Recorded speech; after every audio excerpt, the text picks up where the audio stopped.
Siti Hajar itu menjadi salah satu sekolah ramah anak di Kota Medan. Ada sistem mekanisme yang kita buat di sekolah agar anak-anak itu tahu kemana harus melapor dan apa yang harus mereka dapatkan dari laporan-laporan kasus yang tidak hanya di pembelajaran kelas saja yang melibatkan anak, tapi juga di kegiatan-kegiatan di luar, bahkan sampai juga peraturan.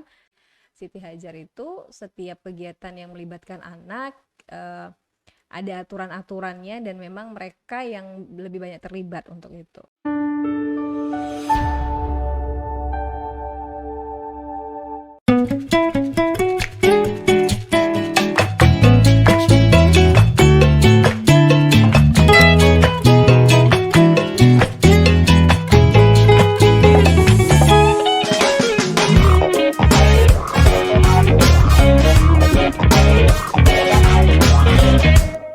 Halo semuanya, perkenalkan nama saya Rani. Saya adalah host di podcast hari ini.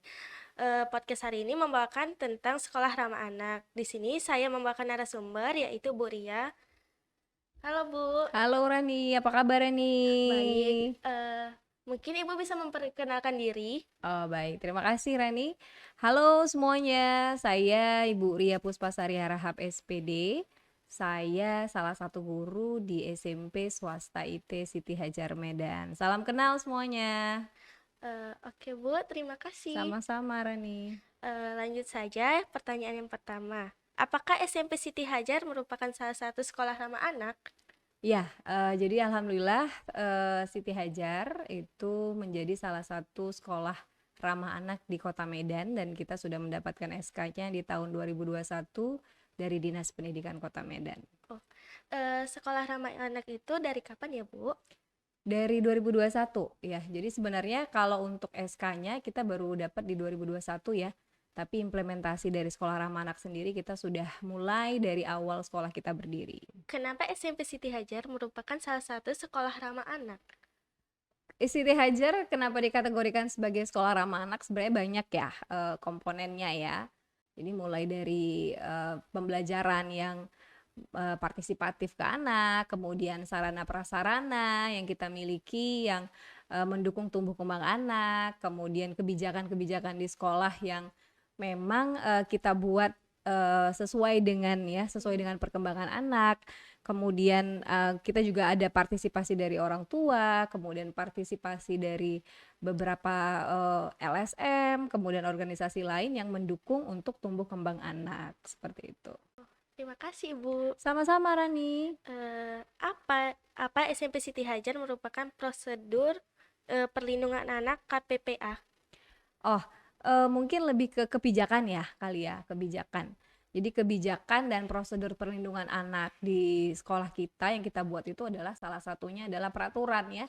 Jadi mungkin yang paling sering dilihat di sekolah itu kan bagaimana sih sebenarnya peraturan berjalan di sekolah tersebut gitu. Jadi kita sudah tidak lagi menggunakan kekerasan, apalagi zaman sekarang kan Rani kan, apa bullying dan sebagainya itu kita memberantas yang namanya bullying. Kita juga ada deklarasi anti bullying, kemudian tata tertib kita yang memang menggunakan kalimat-kalimat positif, kemudian tidak ada lagi yang namanya hukuman-hukuman berbentuk fisik. Jadi mungkin itu salah satu kebijakan dan prosedur ya yang kita lakukan dalam perlindungan anak. Kemudian dari sisi gurunya sendiri sih ya, dari sisi gurunya sendiri juga kita punya guru-guru yang terlatih untuk memberikan siswa terkait dengan pelaporan kasus seperti itu. Jadi ketika misalnya ada satu masalah, anak-anak itu tahu, siswa-siswa itu tahu harus kelapor ke siapa dulu sebelum ditangani kasusnya, seperti itu. Terima kasih Bu. Iya Rani, sama-sama. Senang lo bicara sama Rani nih. Oke. Bagaimana mekanisme pelaporan dan penanganan kasus kekerasan anak di sekolah? Iya, jadi kita kalau di SMP Siti Hajar ketika misalnya ada satu masalah ya di anak, masalah itu kan banyak ya, masalah itu tidak mungkin bentuknya ejekan dan sebagainya, itu jadi biasanya anak-anak itu akan lapor ke wali kelas dulu gitu ya. Kalaupun tidak ke wali kelas, mungkin kita ada satu komunitas kecil di anak-anak itu yang mereka melapor dulu ke bagian komunitas, kemudian nanti ke wali kelas, kemudian nanti dari wali kelas disampaikan juga ke siswa. Nah, karena Bu Ria memang bidangnya di kesiswaan, jadi nanti Bu Ria yang akan menangani kasus tersebut gitu. Jadi memang ada sistem mekanisme yang kita buat di sekolah agar anak-anak itu tahu kemana harus melapor dan apa yang harus mereka dapatkan dari laporan-laporan kasus yang mereka berikan ke kita gitu. Oke Ibu. Bagaimana peran Mm-mm. guru dan murid di SRA Sekolah Ramah tersebut? Iya. Jadi kalau peran guru dan siswa ya. Mm, Ya, jadi kalau misalnya kita itu udah ada buat deklarasi anti bullying untuk anak-anak dan itu memang murni dari anak-anak sendiri ya, melihat dari banyaknya beberapa kasus yang terjadi. Kita bisa lihat di sosial media dan itu menjadi satu inspirasi buat anak-anak untuk membuat satu deklarasi dan komunitas gitu. Jadi memang anak-anak di Siti Hajar itu cukup berperan aktif dalam apa namanya ya, dalam em, merespon ya kasus-kasus yang terjadi di sekolah. Nah, kalau untuk gurunya sendiri memang kita sering mengikuti BIMTEK, kemudian kita juga ada satu kebijakan ya, kalau di sekolah itu juga ada namanya kalau kita bilang namanya apa sih? Kebijakan kayak personalia ya. Jadi memang di dalam personalia sekolah sendiri kita juga setiap guru yang masuk itu ada beberapa kalau kita bilang kayak model tes.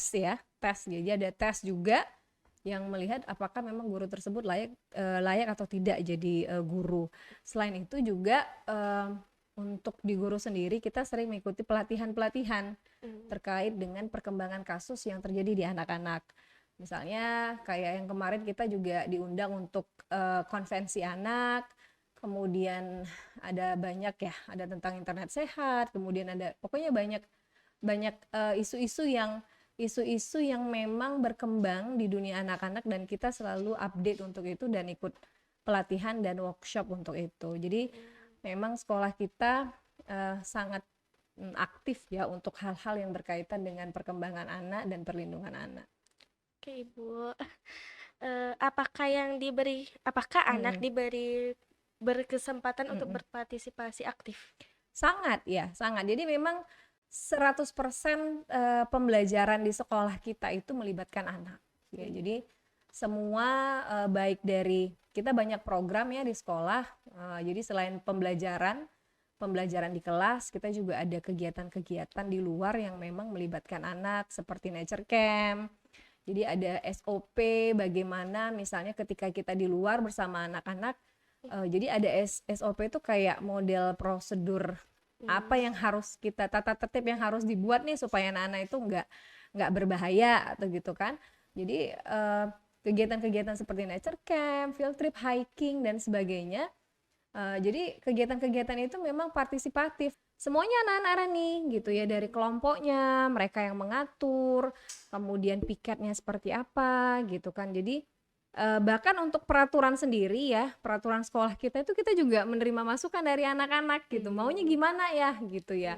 Jadi memang jadi tidak hanya pembelajaran ya, jadi tidak hanya di pembelajaran kelas saja yang melibatkan anak, tapi juga di kegiatan-kegiatan di luar, bahkan sampai juga peraturan.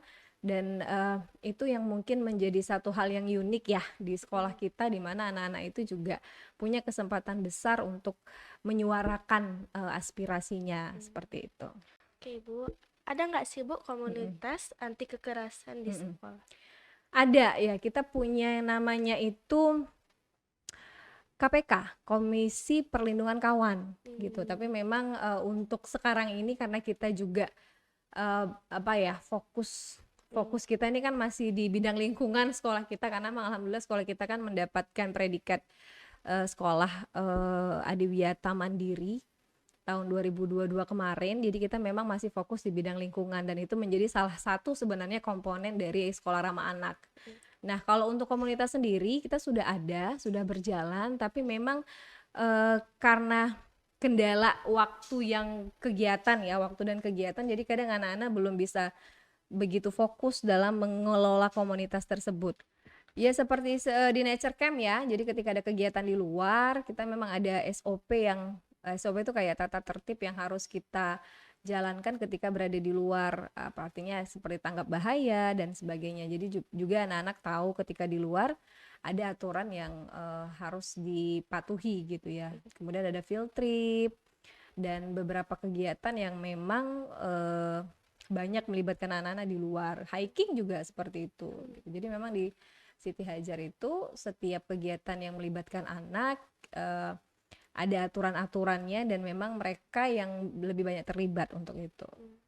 Kasih Bu, hambatan apa hambatan yang di sekolah gitu?